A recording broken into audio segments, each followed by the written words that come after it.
नमस्कार. चवीचा अचूक स्वाद म्हणजे लीना स्वादिष्ट रेसिपी. लीना स्वादिष्ट रेसिपीमध्ये तुमचं स्वागत आहे.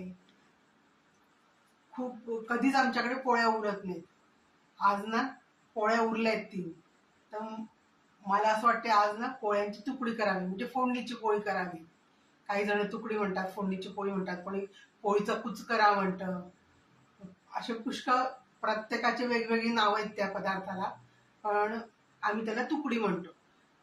तो आज मी पदार्थ तुम्हाला करून दाखवणार आहे. म्हणजे शिळ्या पोळ्यांमधून पण आपण छान ताजं काहीतरी छान पदार्थ बनवू शकतो. त्यासाठी आपल्याला काय काय साहित्य लागतंय ते बघूया आपण.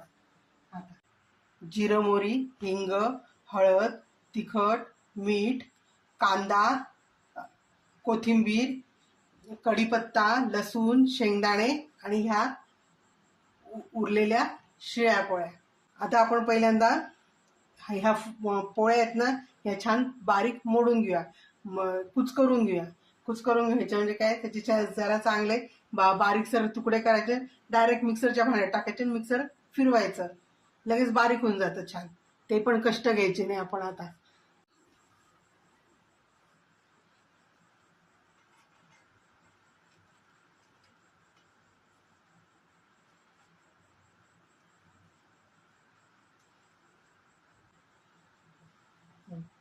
याचे छान तुकडे करून घेतले आणि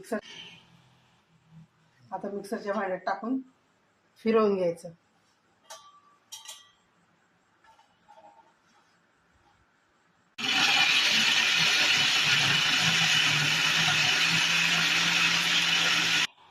अशा प्रकारे ही पोळी मिक्सरमध्ये घालून बारीक करून घेतली. आता आपण गॅस पेटून कढई ठेवली गॅसवर. गॅस पेटून घ्या. कढईमध्ये तेल टाकलेलंच आहे. तेल तापतंय आपलं. तेल तापलंय. आपण जिरं मोहरी टाकूया, लसूण टाकूया, कढीपत्ता टाकूया,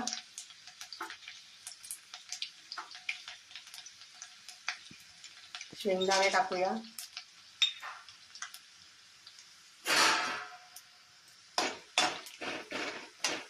शेंगदाणे छान खरपूस करूया, हिंग टाकूया,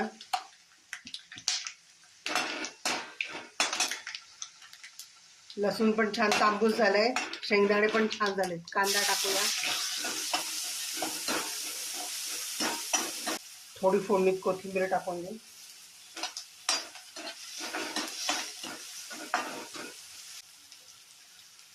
कांदा छान लालसर होऊ देऊया. आता आपण जरा झाकण ठेवूया.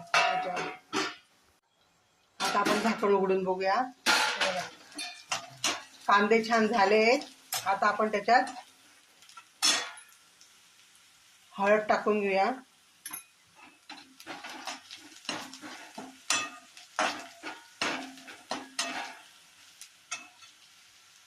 आता याच्यातच आपण मीठ टाकून घेऊ आणि चवीनुसार तिखट टाकून घेऊ.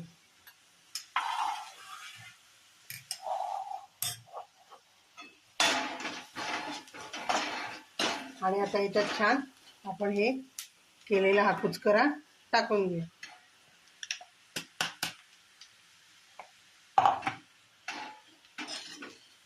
आणि छान परतवून घेऊया.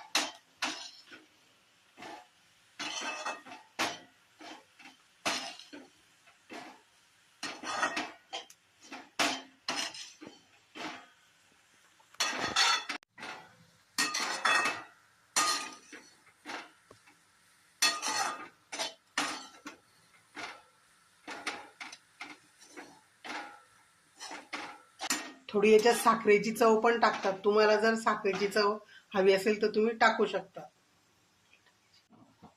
आपण थोडीशी चवीला साखर पण घालूया, त्याने छान चव येते. आणि थोडी कोथिंबीर पण टाकूया. पहिल्यांदा तेलात पण टाकली, आता पण टाकली आणि आता छान मस्त सगळं कालवून घेऊया आणि मस्त झाकण टाकून एक वाफ आणूया. गॅस हा बारीकच ठेवायचा. आता आपल्या छान तुकडीला वाफ आली आहे. आता आपण गॅस बंद करून देऊया. छान अशी कुरकुरीत आणि छान खरपूस ही तुकडी झालेली आहे पोळीची.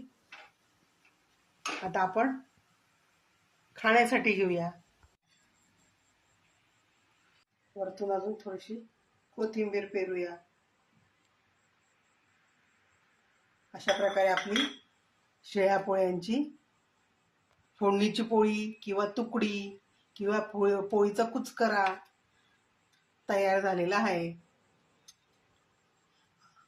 तुम्ही असे पोळ्या जर उरल्या तुमच्याकडे शेळ्या, तर तुम्ही असे तुकडी करतात का?